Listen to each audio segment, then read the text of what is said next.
All right, we're going to announce, the local media is going to announce its Team MVP award, which the timing of this is really funny. I swear the vote took place last week, so there's no coincidence here, but it's a very interesting choice. And although this individual did not become a Raven until early November, the impact he made, I think, was indisputable with what he did on the field. The way that the defense played over the second half of the season. He'd be the first to tell you he certainly didn't do it alone, but his teammates and coaches unanimously talked about the impact he made on and off the field. Finished third on the team in tackles despite only playing in 9 games for the Ravens, and also made his first Pro Bowl this year. So without any further ado, the team MVP this year is Roquan Smith. Thank you. Absolutely, that's amazing. Very grateful to be here and receive such a prestige award, and I just wouldn't be here without my teammates, coaches, so just excited to be here and excited to be here for the long haul.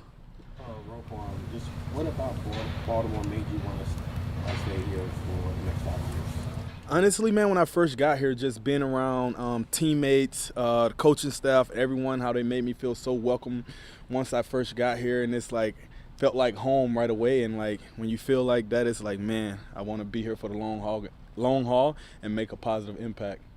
Roquan, talk about the experience of negotiating your contract with Eric Costa and the others in the facility. One more time for me, I'm sorry. Talk about the experience of negotiating your contract with Eric Costa and those with disabilities.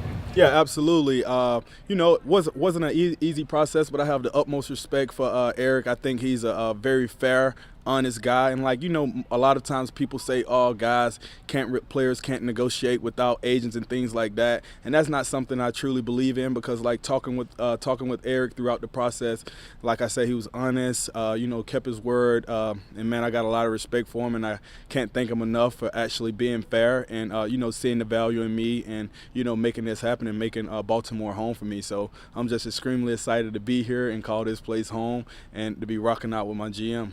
Were you hoping when you got here that it might go well enough that you might be able to get something like this done as quickly as you did? Absolutely. I knew this team really wanted me, and I knew Eric came and got me. And being here with the guys and seeing how the guys work here, and it felt like it was more of like part of my pedigree, and it was something that like aligned with me. So, and just being here, it's amazing. And man, I can't really even put it into words, but I'm just so excited to be here and just keep working and bring championships here. Roquan, did you impact your thought process about going without an agent, and sort of if this process, reaffirm those thoughts or strengthen those thoughts at all? Absolutely. I never wavered throughout the process. People are going to say this and that. Like everyone has their opinions about how they think things should be run, but I don't think anyone knows as a player that's actually in it. And I think nowadays players want to be at the table for 100% transparency. And I think if you be there and you have respect for the guy you're talking with and you have help from your advisors and things like that, there's not things you can't do. So I have the utmost respect for Eric again for working with me throughout this process, and it turned out great, and I'm just excited to be here again. Roquan, it seemed like in the beginning they wanted to let you get your feet wet, learn the defense, learn the team.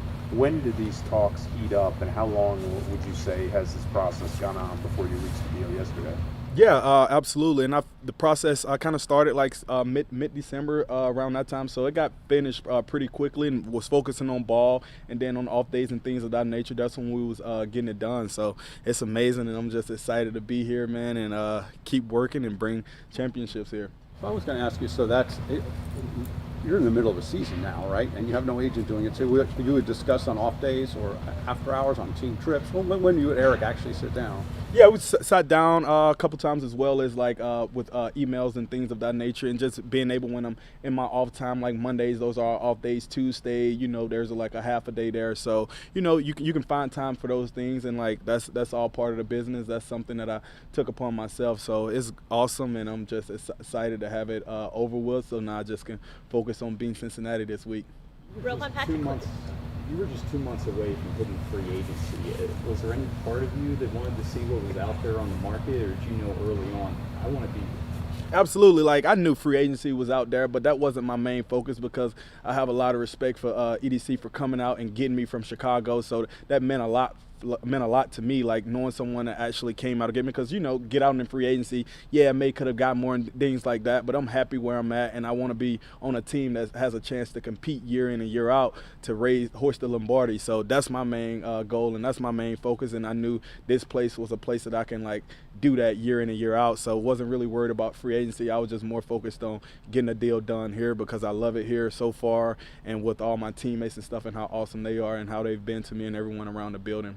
Speaking of your teammates, Patrick Queen said that you didn't say a word yesterday and he had to find out from Twitter. Do you have a hard time keeping it a secret and kind of keeping it to yourself? Honestly, I don't really like a lot of attention. So like I don't like going around talking up myself, saying hey this, saying that about myself. So I figured the guys would eventually find out, and I was just gonna let it come out when it came out, and I wasn't trying to be like the guy like, hey, look at me, I did this, I did that, because that's not how I roll, and those guys know that as well. But just happy to be here. Roquan, you're the highest paid linebacker in NFL history. Is that sort of sinking?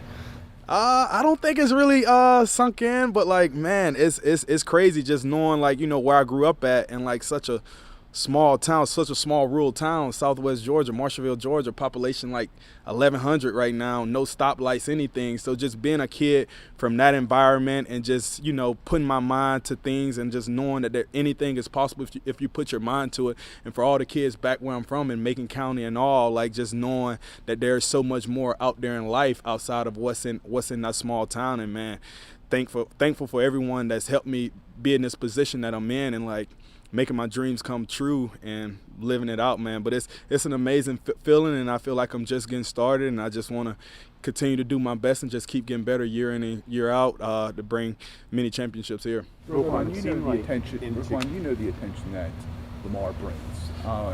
What do you say to the people that have the viewpoint of, oh, well, if they're not going to have Lamar this week, they don't have a chance, because people will say something like, what do you say to people that have that kind of perception? I think that's those people's opinions, and at the end of the day, everyone's entitled to their own opinion, and this is America, freedom of speech. So people can say whatever they want, but I don't feel like they have any part of anything. So that's their opinion.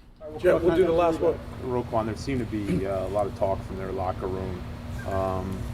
Some accusations of dirty play, chippy play. How did you perceive that game? Was it chippier than as a game as you expect? Did you see anything that you felt like crossed the line?